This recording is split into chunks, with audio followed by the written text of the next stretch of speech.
I think the saddest part about life under Mad King Trump is that it's not like we weren't warned. When the whole ICE situation blew up and we were watching these horrific scenes unfold every day, I thought this is what the black community was trying to warn us about during the George Floyd protests. They had already seen firsthand the brutality, the excessive use of force, and the complete erosion of the Fourth Amendment, which paved the way for the blatant racial profiling we're seeing now. But we just didn't listen. And now we have militarized ICE agents everywhere, crawling our streets and even our airports. You know, our law enforcement was emboldened in the inner city during the war on drugs, and the black community tried to warn us. Millions of them tried to warn us. But we said, that's their problem. What's that got to do with us? Well, it's got everything to do with us now. Because the black community has always been the canary in the coal mine. The problem is, we just never seem to listen. My name is Angel. I live in Columbia, Missouri. I woke up watching news and finding out we are going to give Argentina a $20 billion bailout while we can't even have health care in this country, and we're falling apart, and our beautiful fucking orange wannabe God just feel like the black community, they have tried to warn all of us. Yeah, you right. We tried to warn you, but you just didn't want to listen. And now that they're knocking at your door, you want to do something. Y'all really need to go back and see everything that she said. For real. Just feel like the black community, they have tried to warn all of us. Yeah, you right. We tried to warn you, but you just didn't want to listen. And now that they're knocking at your door, you want to do something. Y'all really need to go back and see everything that she said. For real. You really think that showing up to a march is enough? You really think that buying a pin is enough? You really think that being a keyboard warrior is enough while we out here dying? And you want to mock us and make fun of us when we get to a point where we're just like saying we can't stand y'all and we don't want to be anywhere around you. It's because of this. Now understand, like, being compassionate in all of it, I get that you don't know what you don't know. But we know enough that we believe all women. We know enough that we believe all children, right? Shouldn't we know enough that when people of color are saying something, we should believe them? That we don't need to check out the whole story. We don't need to see what happened before the video started. And like I said, like, I want to be compassionate, but it's really tough. And I've said for a long time, we were the beta testers. And since you sat around and didn't do anything, now nothing's going to happen for you because it's gone too far, right? They're already in position to do what they're going to do to you, just like they've been doing to us. Because what it needed to take was not buying a pen, not being a keyboard warrior, but actually like getting into Congress, writing your senators and, voting in the right people that were going to put the right laws in order to do the right things. And you just didn't. So, yeah, now everything's coming to what it's coming to, and you're just going to get to deal with it. And nobody's coming to save you because you never came to save us. And the funny thing is that if we did save you, you would just do what you did with the whole feminism thing, right? Just leave us in the dust. Sorry, not sorry. Hello brothers and sisters, I hope you're doing well from wherever you are watching me from. There's something happening right now that a lot of people are starting to notice. Conversations that were once ignored are suddenly being taken seriously. Warnings that people laughed at, dismissed, or pushed aside years ago are now being revisited in completely different ways. And for many people, that shift feels shocking because when certain communities spoke about issues involving inequality, cultures, economics, representation, or social tension in the past, not everyone listened. In many cases, those conversations were seen as exaggerations, complaints, or things people didn't want to hear. But today, more people are beginning to look around and ask a different question. What if those warnings were pointing to real problems all along? Because history has a way of repeating lessons people refuse to learn. And sometimes society only takes certain voices seriously after the effect become impossible to ignore. Whether we are talking about economics, culture, identity, or social division, one thing is clear: the conversation is changing. And in today's world, where platforms spread ideas faster than other before, perspectives that we are once ignored are now reaching millions of people directly. So in this video, we are going to look at why these conversations are gaining attention, why some people feel validated, and why others are uncomfortable with where the discussion is going. Because whether people agree or disagree, one thing is undeniable: more people are listening now. Let's get into it. Had we just elected the black lady with the weird laugh, had we just elected Madam the wheels on the bus go round and round, we would not be at war with Iran right now. And I know what some of y'all are thinking. Joshua, why are you screaming? Joshua, how many times you gonna say this? I'm gonna keep saying it until it finally clicks. Because folks, this was an open book test. Not only was this an open book test, the professor was at the board giving the answers and we failed.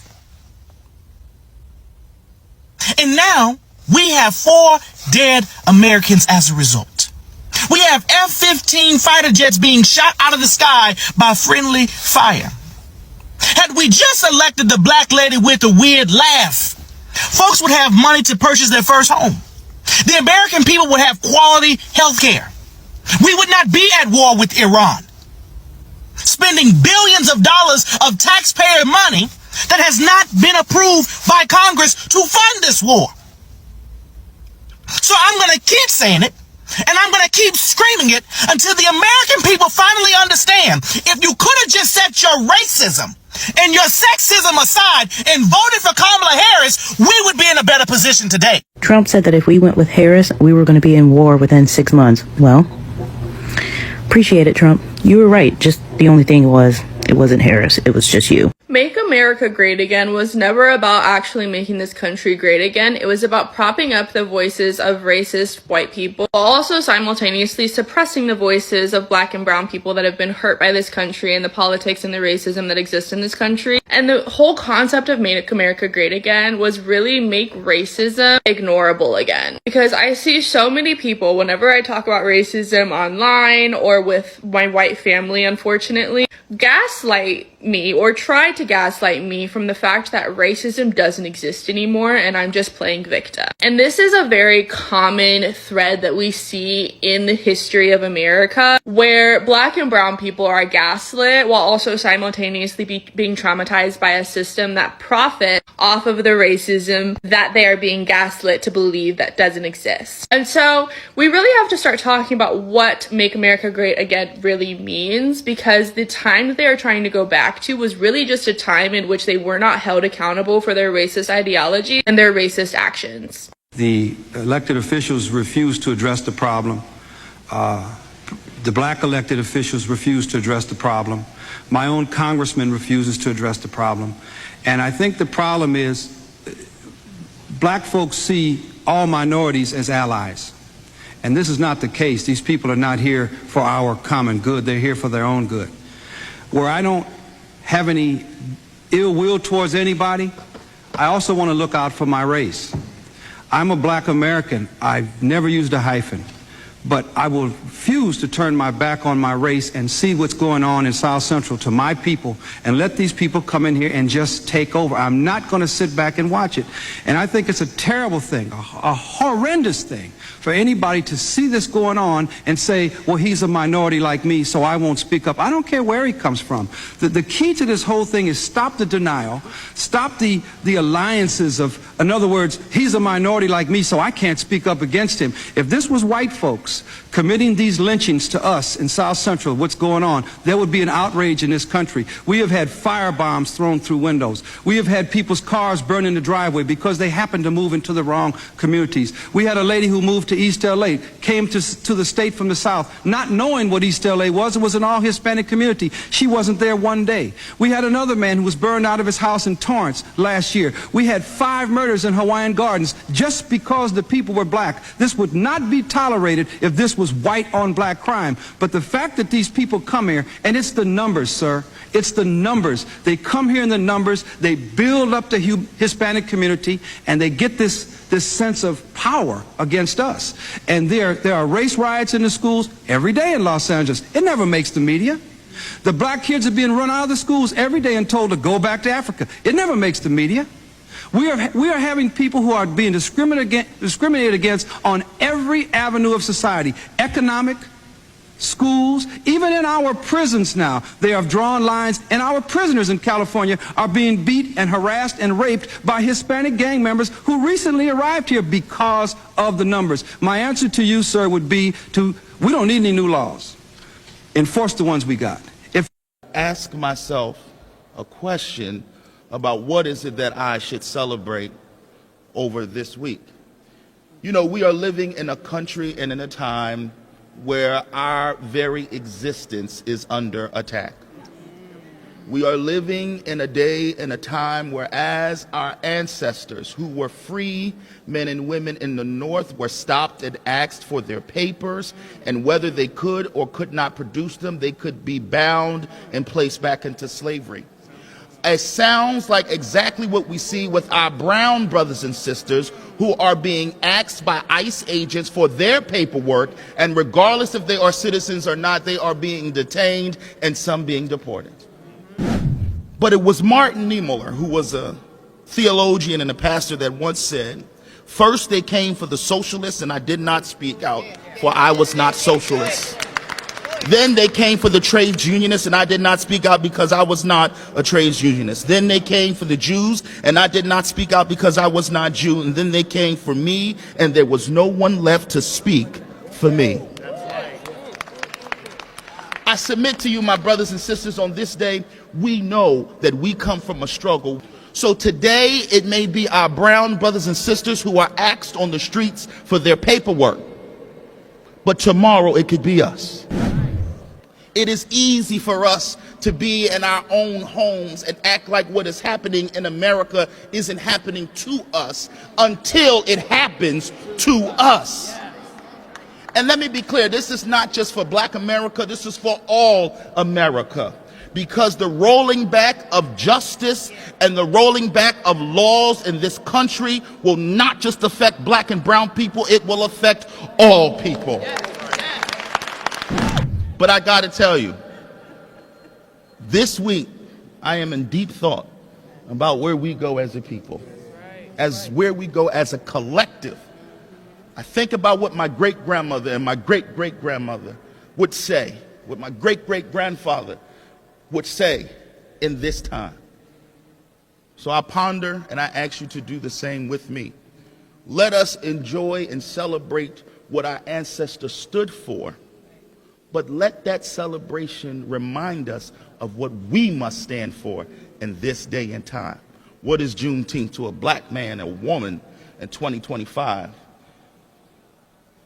That question is still to be answered, but we are the ones to answer it. We all we got, but we have always been all we need. God bless you.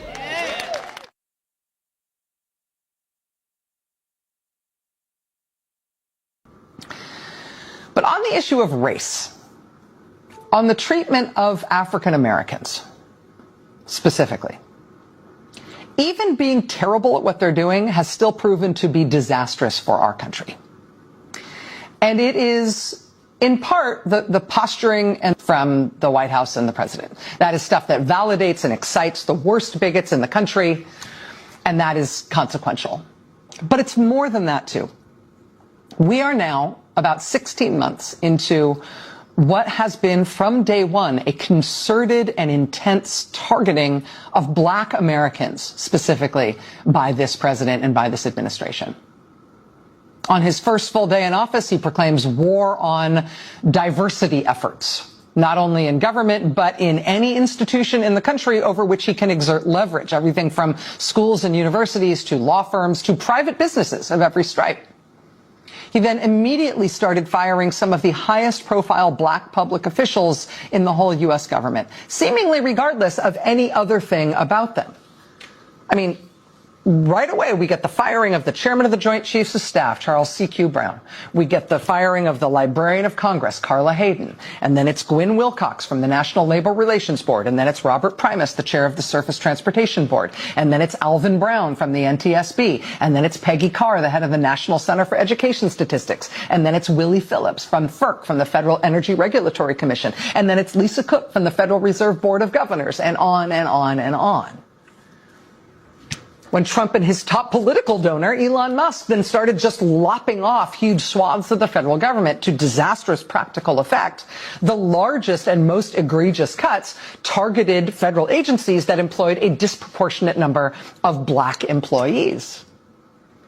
Reporter Erica Green wrote about this a few months ago for The Times, noting that nothing had moved backwards in the federal government for black Americans this quickly or this far in over 100 years. Since Woodrow Wilson came in 1912 and resegregated the federal workforce. Quote, black employees were fired or demoted to lower-level jobs, relegated to separate and inferior lunchrooms and other facilities, and accused of making white women feel unsafe. Those who remained were humiliated. A black worker in the Postal Service was surrounded by screens, so white workers would not have to look at him. Another employee had a cage built around him to separate him from his white counterparts. A clerk in the Treasury Secretary's office was assigned to rewrite all correspondence to address black employees by their first names. The way Trump addressed the Librarian of Congress, Carla Hayden, by her first name when he crowed publicly about firing her for no reason. In the year of our Lord, 2025, and now 2026, this president and this administration is not just inheriting that history from the Wilson administration, it's furthering it in its own ways. Since 1965, there has been an executive order in effect. It was signed by Lyndon Johnson, 1965. Since 1965, all federal contractors have been banned by executive order from discriminating on the basis of race, color, religion, sex, sexual orientation, gender identity, or national origin. Donald Trump rescinded that 1965 rule on his first full day in office. Less than a month later, Trump announced another rule change. They rescinded Clause 52.222-21 of the Federal Acquisition Regulation, which doesn't sound like much, but I'll tell you what the title of that is. It's Prohibition of Segregated Facilities. That's what Trump rescinded less than 1 month into being back in the White House. That section reads, quote, the contractor agrees that it does not and will not maintain or provide for its employees any segregated facilities at any of its establishments, and that it does not and will not permit its employees to perform their services at any location under its control where segregated facilities are maintained. That anti-segregation clause has been in government contracts for decades. Donald Trump overtly reached out to rescind it, which means, bluntly, that the federal government no longer explicitly prohibits contractors from having segregated restaurants, waiting rooms, and drinking fountains. Make America great again, right? Recently fired and sidelined employees in the Department of Housing and Urban Development have started sounding the alarm that the Trump administration is no longer, just bluntly no longer enforcing a federal law known as the Fair Housing Act. Fair Housing Act, another pillar of the civil rights movements and its achievements. The Fair Housing Act dates to 1968. It says you can't refuse to rent to someone or refuse to sell a house to someone on account of their race or their color or religion or national origin or any other factor against which we're supposed to be protected from discrimination. According to current and former employees of the Department of Housing and Urban Development under Donald Trump, they have dropped enforcement of the Federal Housing Act. In Trump's first year back in office, black unemployment spiked in this country from 6.2% all the way up to 7.5%, making it the highest of all racial groups. Under Joe Biden, black unemployment had been at a record low of 4.8%, spiking now under Donald Trump. The Trump administration, generally speaking, is bad at its work. It is bad at what it sets its mind to, in all sorts of ways. But black Americans, African Americans, have been targeted by this administration in a concerted way that has nevertheless been devastating, even though the Trump administration isn't good at anything they set their mind to. And that was all before the conservative majority on the U.S. Supreme Court, including all of Trump's appointees, voted to effectively end the Voting Rights Act a few days ago.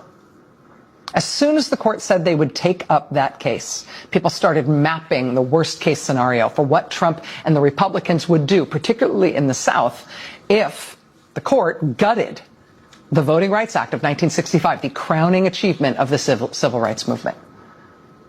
And the before and after looks like the snapback after the end of Reconstruction, after the Civil War. I mean, look at the state of Louisiana there. A third of the population of Louisiana is black. Louisiana's Republican governor canceled congressional elections that are already underway in that state to rush through new maps that will presumably make sure that even though 1/3 of the population of that state is black, there will be no black representation in Congress for Louisiana at all. South Carolina, 1/4 of the population is black. They have one majority-minority district represented by an African-American Democrat, Jim Clyburn. They are going to try to get rid of that one black district so that South Carolina is all white, all Republican in representation, while 1/4 of the people who live in that state are black. In Tennessee, 1 in 6 residents is black. Republicans now want to make sure all 9 congressional seats in Tennessee are white. All 9 of them. They want it to be 9-0, white and Republican, when 1 in 6 people in that state is black. In her dissent from the majority ruling, Justice Elena Kagan said it will likely cause the largest reduction to minority representation since the end of Reconstruction. She probably didn't need to use the word likely there. The war on black Americans that is being waged by this president and this Republican Party is one of the only things they have put their mind to in this past year that they've actually done pretty well at. A comprehensive attack on black public officials and black public power. A comprehensive attack on black public officials in the federal government, black employees in the federal government, black representatives in Congress, and now all around the country, where everywhere Republicans are in charge, they are scrambling to make sure that black public officials can no longer hold office. We're going to talk tonight about the pushback against that and the strategies to make them pay for it, both in Louisiana, which is ground zero here, and around the country. We're going to talk tonight about some surprising pushback from churches and the clergy. We're going to talk tonight about a blistering takedown of Trump and the administration in federal court in Washington in a most unexpected case. But big picture here, we are in the middle of something really radical in this country. Not just to get rid of our constitutional republic, to replace our form of government with something else, but to get rid of the multiracial democracy that our Constitution is supposed to protect. It is a war on black America. The fight to save it is looking like it's going to be the fight of all of our lives. More ahead tonight. Stay with us. I wanted to quickly make this video to say if the influencers, especially the influencers you are following are not talking about the dire times that we are in, that means they are choosing capitalism over humanity, and they do not deserve your support. There are people suffering. There are people being unalive. There are people being harassed. There are people being detained and stripped from their families every single day. And if they are not talking about this moment, then they do not deserve your support. It is time to organize. It is time to mobilize. Things cannot be normalized in the way that they are today. So if you are following big platforms that are not meeting the moment, that means that they will rather extract from you than pour into you, and they do not deserve your support. Welcome back. After watching everything in this video, one thing becomes very clear. People often ignore warnings until reality forces them to pay attention. That's not just true in politics or social issues. It's true in history, economics, culture, and even everyday life. Sometimes certain voices speak about problems long before society is ready to hear them. And when that happens, those voices are often dismissed, mocked, or treated like they are exaggerating. But then time passes, situation changes, and suddenly the same conversations people ignore start appearing everywhere. And that's part of what makes moments like this powerful, because they force people to reconsider perspectives they once brushed aside.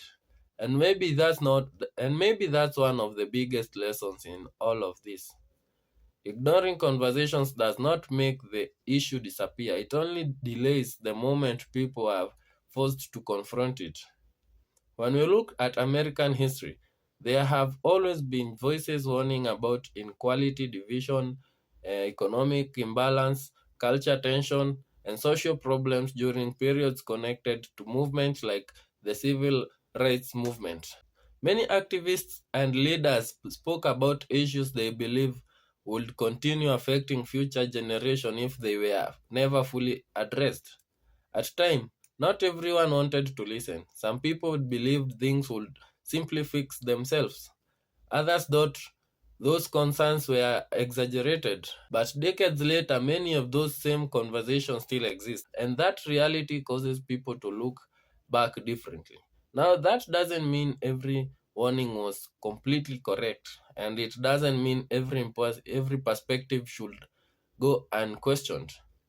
But it does not mean there is value in paying attention and experience that may be different from your own, because people usually speak from what they've seen, lived through, or observed around them.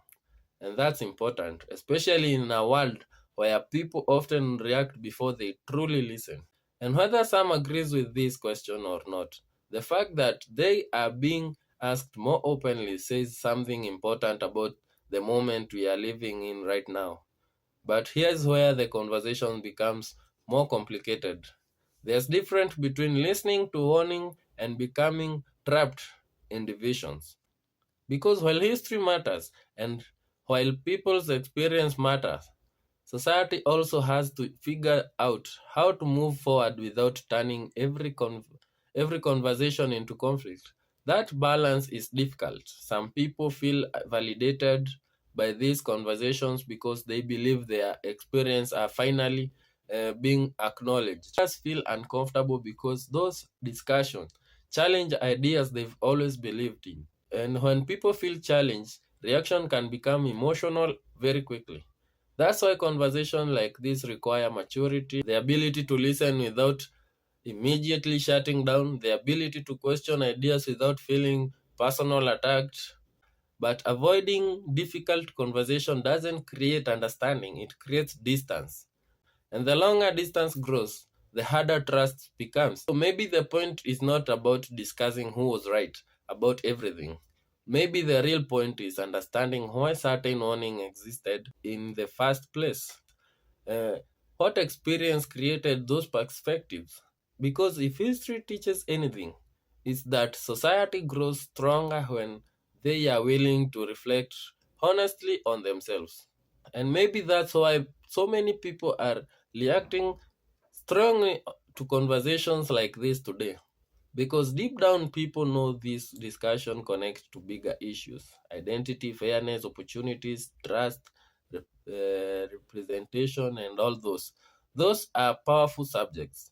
and they do not disappear just because people stop talking about them for a while. Eventually they will return, and when they do, the conversations are often even louder than before. As we close this video, maybe the real challenge is not deciding who wins an argument. Maybe the real challenge is learning how to have those conversations without losing our ability to understand each other as human beings. Because once conversations stop being about understanding and become only about division, nobody really moves forward. So I leave you with this. Do you think societies ignore certain warnings until it's too late? And do you think people today are becoming more willing to revisit conversations they once avoided? Drop your thoughts in the comments. Let's talk about it. And if you enjoyed this video, make sure you like, subscribe, and share, because these are conversations people are finally starting to have openly. And I'll see you on the next one.